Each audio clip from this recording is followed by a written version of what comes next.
Everyone, কি খবৰ আপোনালোকৰ? আশা কৰোঁ আপোনালোক সকলো ভালে আছে। আপোনালোক সকলোকে মোৰ অন্য এটি ভিডিঅ'লৈ স্বাগতম জনাইছোঁ।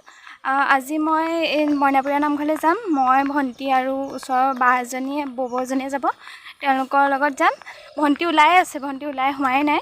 ব'লকচোন আপোনালোকক মই মইনাপুৰীয়া নামঘৰটো দেখাওঁগৈ কেনেকুৱা হয় যোৰহাটৰ। এয়া আমি চাৰিজনী ওলাই আহিছোঁ নামঘৰলৈ। আমি যাওঁ, তাৰপিছত গৈ পেলাই আপোনালোকৰ নামঘৰত আমি লগ পাই আছোঁ। ফাইনেলি আমি আহি পাই গ'লোহি মইনাপুৰীয়া নামঘৰ গেটৰ ওচৰত। মই আপোনালোকক দেখাইছোঁ গেটখন। মইনাপুৰীয়া নামঘৰ এখন প্ৰথম গেট এটি ৰোডৰ কাষতে আছে। আপোনালোকে গ'লে দেখিবই এইফালেদি। যোৰহাটৰ এই বিখ্যাত মইনাপুৰীয়া নামঘৰ যোৰহাটৰ পৰা প্ৰায় 12 কিলোমিটাৰ নিলগত অৱস্থিত লাদৈগড় নামে ঠাইত অৱস্থিত। এয়া নৰসিংহ মহাপ্ৰভু খ্যাত মইনাপুৰীয়া নামঘৰ যোৰহাটৰ। এয়া ভৰি ধোৱা স্থান আৰু এইডাল জোতা চেণ্ডেল ৰাখিব পৰা ষ্টেণ্ড।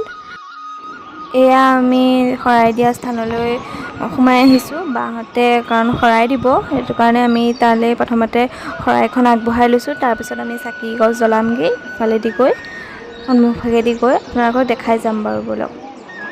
এয়া আপোনালোকে দেখিছে ইমান পৰিপাটি নামঘৰৰ মানুহখিনি, কামবিলাক চব সকলোৱে ইমান পৰিপাটিকৈ কামবিলাক কৰে। ভাল লাগে নামঘৰলৈ আহি, পৰিৱেশটো ইমান ভাল হৈ থাকে, শান্ত পৰিৱেশ। যোৰহাটৰ এই মইনাপুৰীয়া নামঘৰ প্ৰায় 300 বছৰতকৈও অধিক পুৰণি। বৰ্তমান প্ৰায় 222 ঘৰ মানুহে বসবাস কৰা 1200ৰো অধিক জনসংখ্যাৰে পৰিপূৰ্ণ।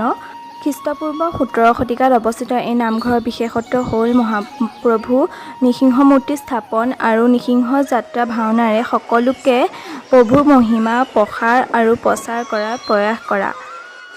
এয়া চাকি জ্বলোৱা ঠাই, দেখিছে ইমান চাফাকৈ ৰাখিছে। আমি জনামতে এক সপোন যোগে শ্ৰী শ্ৰী লোকনাথ গোস্বামী দেৱৰ হৃদয়স্থিত হয় নৃসিংহ গোসাঁই, আৰু সেই মৰ্মেই গাঁৱৰ ৰাইজে ইয়াত নৃসিংহ গোসাঁই মূৰ্তি স্থাপন কৰি বৰ্তমান এই নামঘৰৰ ভক্তিৰস আৰু বঢ়াই তোলে। যোৰহাটৰ মইনাপুৰীয়া নামঘৰৰ ভক্তি আৰু অলৌকিক শক্তিৰ কথা সকলোৱে জানে। এতিয়া আমি এয়া চাহ খাবলৈ যাবলৈ ওলাইছোঁ। এয়া চাহ খোৱা স্থান, দেখিছে আপোনালোকে ইমান পৰিপাটি। এতিয়া এয়া নাম ল'বলৈ লৈছে নামঘৰত, দেখিছে। এয়া মণিকূট, ইয়াতে আছে নৃসিংহ গোসাঁই। আপোনালোকে যদি বিচাৰে তেতিয়া নামৰ শেষত যদি সকলোৱে চাব বিচাৰে তেতিয়া দেখুওৱা হয় এয়া নৃসিংহ গোসাঁইক। ভাদ মাহৰ এয়া নাম লৈছে, দেখিছে। ভাদ মাহত মইনাপুৰীয়া নামঘৰত 3বাৰ নাম লোৱা হয়। ৰাতিপুৱা, দুপৰীয়া আৰু ৰাতি লোৱা হয়।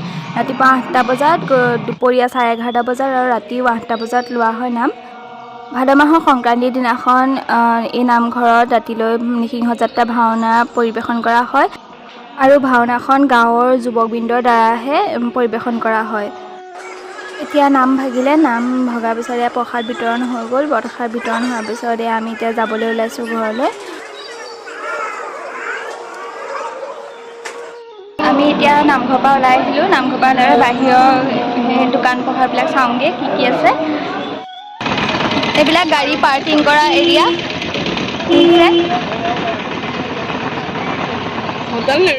প্ৰত্যেক বছৰৰ ভাদ মাহত এনেদৰে ইয়াত দোকান পোহাৰ দিয়েহি বহুত দূৰৰ পৰা আহি পেলাই মানুহে। আমি ঘৰ পাই গ'লোহি, বহুত ভাল লাগিলে আজি নামঘৰত। পাৰিলে আপোনালোকো যাব মইনাপুৰীয়া নামঘৰলৈ। গতিকে আজিলৈ আহিছোঁ। ভিডিঅ'টো কেনেকুৱা লাগিলে আপোনালোকে জনাব কমেণ্টত। গতিকে আজিলৈ আহিছোঁ।